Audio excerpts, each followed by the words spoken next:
उसकी मैशत को तंग कर दे। वो शक तो नहीं है, खुली सादी सी बात है, कर कोई नहीं रहा।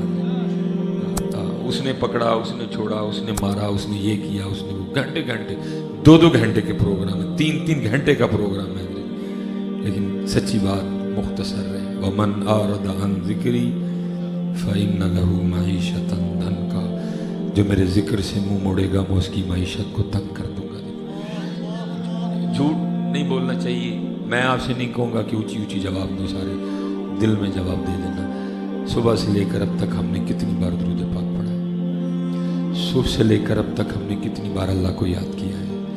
सुबह से लेकर अब तक हमने कितना कुरान तिलावत।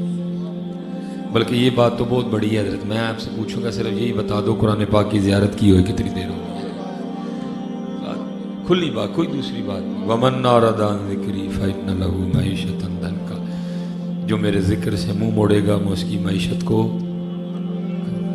इसलिए हज़रत जी मैं आपसे गुजारिश करूँगा, ज़ुबान अल्लाह पाक ने बोलने के लिए दी है, बोलो। अच्छा, और दूसरी हज़रत जी सूरत हाल मुझे याद है, मेरे एक बड़े मोहसिन थे हाजी साहब, उनका इंतकाल हो गया है। पिछले से पिछले इलेक्शन ना मैंने उनको ना कई बार इलेक्शन हाल में बैठे देखा।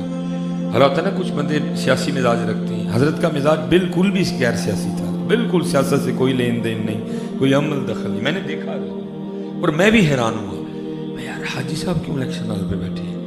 आखिर एक दिन मुलाकात इस अंदाज से हो ही गई कि मैंने हज़रत से पूछ लिया, मैं हाजी साहब ये आप इलेक्शन हाल में क्यों बैठे हैं? आप तो सियासी मिजाज ही नहीं रखते, ज़रा बात सुनिएगा। मुझे आगे से कहने लगे, हज़रत साहब इलेक्शन हाल बिल्कुल मेरे घर के साथ बना है, मेरी दीवार से दीवार है। मुझे अल्लाह ने बेटा कोई नहीं दिया, दो बेटियां हैं, एक की शादी हो चुकी है, दूसरी की भी शादी कर दी है, वो मेरे पास रहती है, उसका खामिन बाहर है, छोटे छोटे मेरे नवासी हैं और नवासी हैं। मैं सिर्फ इस डर से इलेक्शन हाल में बैठ जाता हूँ कि अगर ये इलेक्शन हार गए ना, फिर मुझ पर गुस्सा ना निकालें कि रोज़ लंघ के जाता ही बहना नहीं। मैं इस डर से बैठ जाता हूँ कहीं ये इलेक्शन जीत गए और फिर मुझसे कोई जिद ना लें कि ये नहीं बैठता था। मैं तो सिर्फ इस डर से बैठ जाता हूँ। तो मेरे दिल में ख्याल आया, मैंने कहा मौलवी सुलेमान ऐसी बंदियां को लोग कितना डरने हैं, अल्लाह पाक को जरा भी नहीं डरते हैं। कितना डरते हैं हम बंदे से। अल्लाह वो क्या कर सकते हैं? रिज़्क़, इज्जत, जिल्लत, जिंदगी किसी के भी तो मालिक नहीं, सबका मालिक वो है जिसका चाहेगा बढ़ाएगा, जिसका चाहेगा घटाएगा, जिसे चाहेगा सेहत देगा, जिसे चाहेगा बीमार करेगा, जिसे चाहेगा इज्जत देगा। सब कुछ तो उसके दस्ते कुदरत में है। लेकिन बंदे से हम इतना डरते हैं और अल्लाह से। अल्लाह खुला चैलेंज है, वमन आरदा अन ज़िक्री फ़इन्न लहू मईशतन दनका, जो मेरे जिक्र से मुंह मोड़ेगा वो उसकी मईशत को तंग कर दूंगा। सीधी सच्ची बात है, मुख्तसर बात है। बस जी आखिरी लंगर, उन बात सुनो जी, आखिरी लंगर, ठीक है जी, सारा लंगर पहुंच गया उनमें। अब मेरी बात सुनिए आप, ठीक है जी, सीधी बात है।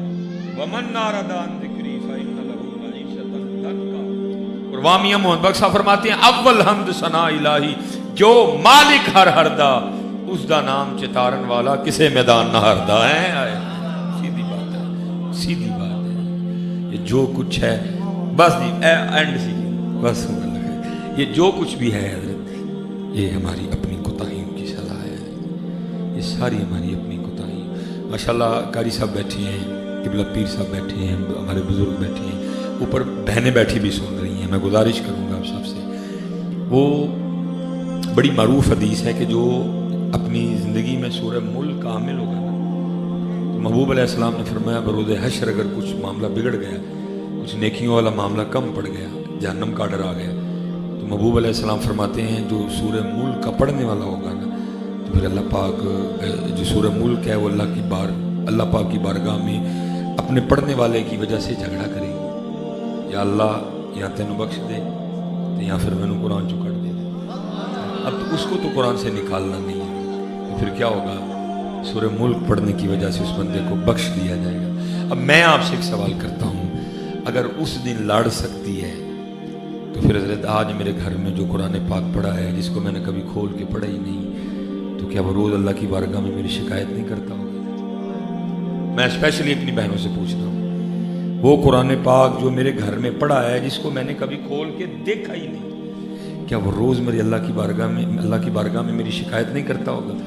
جب وہ قرآن پاک دیکھتا ہوگا، موبائل بار بار کھول رہا ہوں، فیس بک بار بار کھول رہا ہوں، یوٹیوب بار بار کھول رہا ہوں، ٹی وی بار بار آن ہو رہا ہے، میں جیو بھی دیکھ رہا ہوں، میں ARY بھی دیکھ رہا ہوں، میں سما بھی دیکھ رہا ہوں، میں دنیا بھی دیکھ رہا ہوں، میں 92 بھی دیکھ رہا ہوں، میں وہ بھی دیکھ رہا ہوں، میں وہ بھی دیکھ رہا ہوں، اللہ جھوٹ بھی ہے، یہ بھی ہے، وہ بھی ہے، میں ہوں سچا، میں ہوں اللہ کا کلام، میں اس کے نبی کے دل پہ اترا ہوں، مجھے کھول کے ہی نہیں دیکھتا ہی ہے؟ سچ بتائیے، تو پھر ہمارے گھروں میں سکون کہاں سے آئے گا؟ اچھا، ہمارے گھر میں وہ جو مصلے پڑے ہیں، جسے ہم نے کبھی نماز ہی نہیں پڑھی ہے، کیا وہ روز اللہ کی بارگاہ میں میری شکایت نہیں کرتے ہوں گے؟ میرے گھر میں وہ جو اتنی زیادہ تسبیحاں پڑھی ہیں، وہ عمرے سے لے کے آیا، وہ عمرے سے لے کے آیا، وہ عمرے سے لے کے آیا، وہ عمرے سے ڈھیر لگا ہے میرے گھر تسبیح، میں نے کبھی کھول کے ہی نہیں دیکھی، تو کیا اللہ کی بارگاہ میں میری شکایت نہیں کرتے ہوں گے؟ وہ درود تاج، وہ درود لکھی، وہ سورہ یاسین، وہ سورہ رحمان، وہ 5 سورہ، جس کو میں نے کبھی کھول کے نہیں دیکھا ہے، کیا وہ اللہ کی بارگاہ میں میری شکایت نہیں کریں گے؟ جس کی روز اللہ کی بارگاہ میں قرآن شکایت کرے، جس کی روز اللہ کی بارگاہ میں مصلی شکایت کرے، جس کی روز اللہ کی بارگاہ میں سورہ یاسین شکایت کرے، جس کی روز اللہ کی بارگاہ میں درود تاج شکایت کرے، جس کی روز اللہ کی بارگاہ میں درود لکھی شکایت کرے، مجھے پھر بتاؤ پھر خوشحالی کہاں سے آئے گی؟ پھر سکون کہاں سے آئے گا؟ میں اب بھی اسی بات پہ کھڑا ہوں حضرت، وَمَنْ أَعْرَضَ عَنْ ذِكْرِي فَإِنَّ لَهُ مَعِيشَةً ضَنْكًا، جو میرے ذکر سے منہ موڑے گا میں اس کی معیشت کو تنگ کر دوں گا۔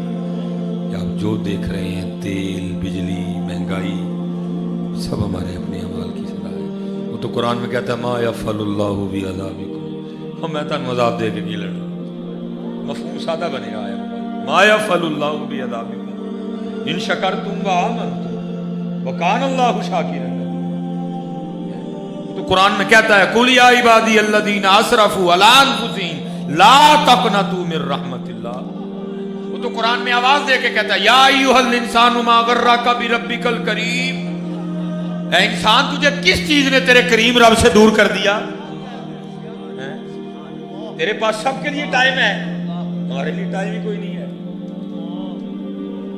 کبھی پکار تو صحیح نا، کبھی آ تو صحیح، کبھی جھک تو صحیح۔ حضرت یہ لکھا ہے کہ ہارون الرشید کا دور تھا حضرت، بغداد شریف میں ایک بندہ قتل ہو گیا، شک کی بنا پہ 20 گرفتاریاں ہوئی، شیخ لکھتے ہیں 19 بندے وہ تھے جو بغداد شریف کے رہنے والے تھے، ایک ان میں سے پکڑا گیا پردیسی مسافر، جو کہ اس وقت بغداد شریف میں مسافر تھا، گزر رہا تھا، وہ بھی پکڑا گیا۔ اب ہوا یہ، شیخ لکھتے ہیں کہ رات تک نا وہ جو 19 تھے نا، کسی کا کوئی جاننے والا آیا، کسی کا کوئی سفارشی آیا، کسی کا کوئی حمایتی آیا، کسی کا کوئی ضامن آیا، ایک ایک کر کے نا سب کو لے گئے، اور رہ گیا اکیلا۔ اس نے پھر کیا کیا؟ اس نے اللہ کو پکارا۔